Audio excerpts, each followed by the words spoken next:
Good morning. So, we've done it. We got through this whole pandemic thing, haven't we? Countries across the world are relaxing their lockdowns. We're all coming out and everything is going back to normal. We're going back to work. Morning, mate. We're sending the kids back to school. We can start to think about booking our holidays in Greece. And everything is going super. Except we haven't. Now, there are 3 ways that this pandemic can finish. Let's count them together. End of the pandemic. Number 1, we develop a vaccine. Number 2, we achieve herd immunity. Number 3, there are 2 ways out of this pandemic. Vaccines. Back in the late 18th century, a very clever chappie called Edward Jenner realised that milkmaids did not contract smallpox. Now, smallpox was a very big deal back then, and up until the 20th century, it wiped out nearly 500 million people alone. Now, what he realised was that these milkmaids were catching cowpox. And he realised that if he could infect people with cowpox, just like the lovely milkmaids, then they would be immunised against the deadly smallpox. Fast forward in time, and in the 1950s, very clever people started to be able to synthesise this. And much later than that, we discovered genome decoding, which meant that we could turn all of that lovely virus thing into a big long stream of numbers and take the death part out.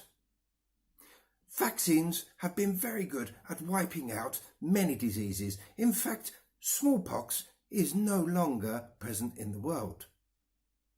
However, the thing is, this genome decoding is terribly difficult and takes lots of big numbers to work out.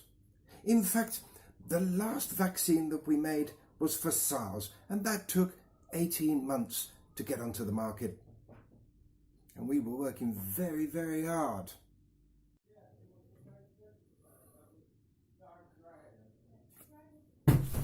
Now, herd immunity. Herd immunity is when over 60% of your herd, you people like, have been infected and are now immune. That means that the reproductive R0 of the virus falls lower than 1, and 1 animal cannot pass on the virus to more than 1 animal, and then the virus will slowly die. But there's 7.5 billion of us now, and 60% of that is a lot. So we have to infect a lot of people, and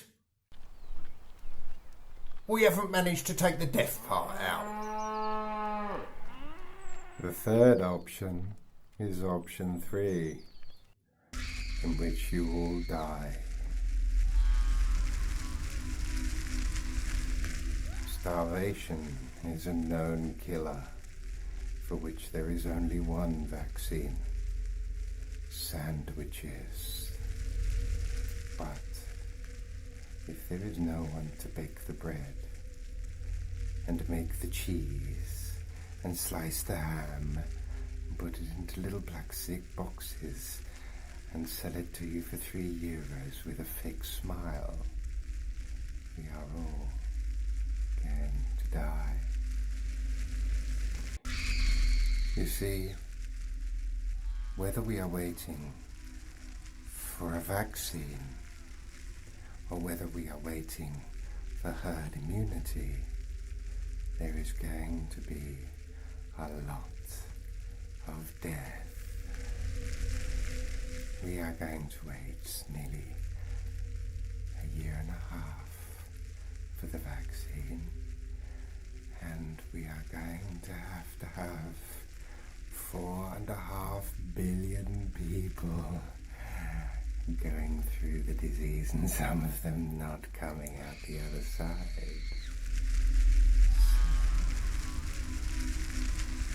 You're coming. So there you have it from the experts.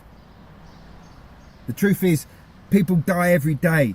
Look on the Worldometer and look at the amount of people that are dying every day from cancer, from HIV, from malaria, from other forms of flu, from cancer, from road accidents. Oh, sorry, mate. People are dying every day. Now, if people want to gather and protest against the virus, let them.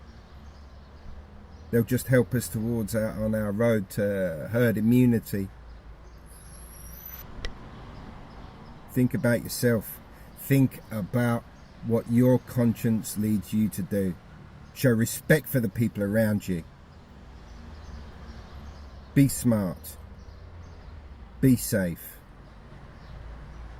And make some smart decisions. See you on the other side.